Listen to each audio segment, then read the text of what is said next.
जय श्री राम दोस्तों। हे राम श्री रमा रमण ऊ जन्म मरण की संत, आपको नाश करने वाले आपकी जय हो। आवा आगमन का भविष्य व्याकुल, मुझ सेवक की रक्षा कीजिए। हे अदपति, हे समस्त देवताओं के स्वामी, हे रमापति, मैं विभोर हूँ, मैं आपकी शरण में हूँ। मैं यह नहीं मानता हूँ न जानता हूँ कि प्रभु आप सदैव हमारी रक्षा करें। 10 शीर्ष 20 भुजाओं वाले संसार में दुख देने वाले रावण का विनाश किया। हे श्री हरि श्री राम जी, रोग से मुक्त करने वाले आपके चरण बिंदु राक्षस समूह रूपी के पतंगे थे। ये सब आपकी बाढ़ रूपी प्रचंड अंगुली में भस्म हो गए। आप समस्त ब्रह्मांड के सुंदर आभूषण है, पृथ्वी के आभूषण है, रांग संगन उसके आभूषण करने वाले हैं। मधु मोह ममता एक घोर अंधकार रात्रि है, जिसमें रात्रि में कुछ नहीं दिखाई देता।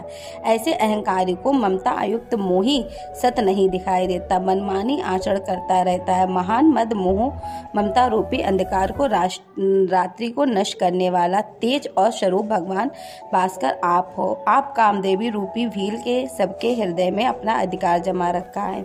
जैसे भील हिरण को तकता है और वाद साधन करता है, वैसे ही मन में सम्मत मत करके कुवासनाओं के फंसाए रखता है। ये नाथ आपके चरणों में आश्रय ले लेते हैं, आप उनकी रक्षा करते हैं। पापर नाथ जीवों पर अपना समर्थन बना देते हैं।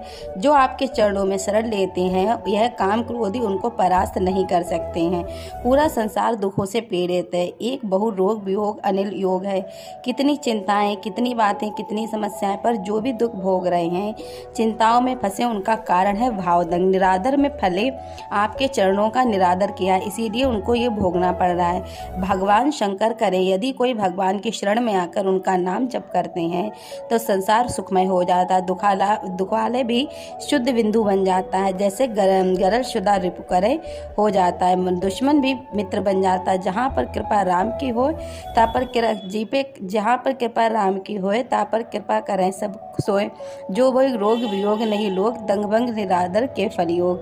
आपका निरादर किया है, मनुष्य जन्म मिला है, आपका आश्रय लेकर भजन नहीं किया, उसका परिणाम है नाना प्रकार की दुख चिंता शोक विशाल इसमें घिरे रहते। जो मनुष्य आपके चरण कमलों से प्रेम नहीं करते, वे अयात डूबे ही रहते हैं।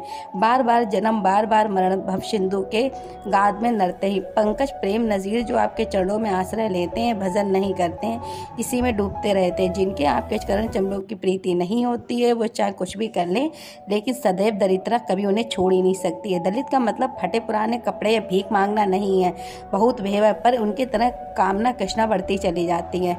धनी कोई संतोषी दरिद्र में नहीं है, जो कामनाओं से झगड़ा और दरिद्र है।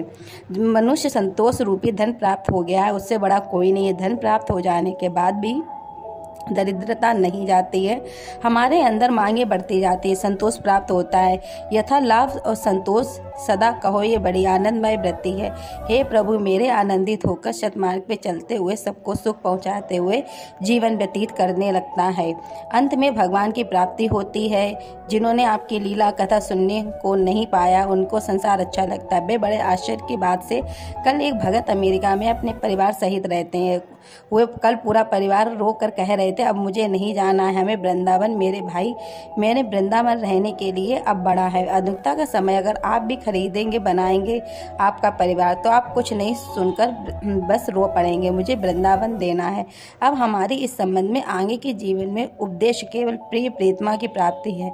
जो भी जैसा बनेगा, अब बच्चे पढ़े लिखे नौकरी पेशा करें, बच्चे कर रहे हैं, नहीं, हमें भजन करना है, बस हमें यही करना। कान में चर्चा हो रही, ना कि भगवान में नहीं, वो बच्चा है, वो बहुत पुरातन है, भगवान का अंश है। उसके हृदय में प्रहलाद जी से नारद जी के गर्भ भी उपदेश कर रहे हैं। स्वीकार कर लिया तो गर्भ से शिशु भगवान के भक्ति में प्रवीण हो जाता है। गर्भ में ही वो पुरातन भगवान का अंश है। उससे पूछ रहे कि देखो, ठीक से बात करना, अब इतना समझ रहे हो कि नहीं? हमारी बात, तुम्हें भगवान के मार्ग पर चलोगे तो ब्याह नहीं होगा, तुम्हारा अच्छा भोजन नहीं मिल सकता है, लोग गालियाँ दे सकते, असुविधा हो सकती है। हमारी तरफ देख के बोलो, सब समझ रहे हो कि नहीं? सत्संग में सुनाइए, हम निश्चित भी कर सकते हैं। दोस्तों, जानकारी कैसी लगी? अगर अच्छी लगे तो प्लीज़ कमेंट बॉक्स में जय श्री राम लिखना, और ऐसी जानकारी के लिए मेरे चैनल को सब्सक्राइब करें। वीडियो को अंत देखने के लिए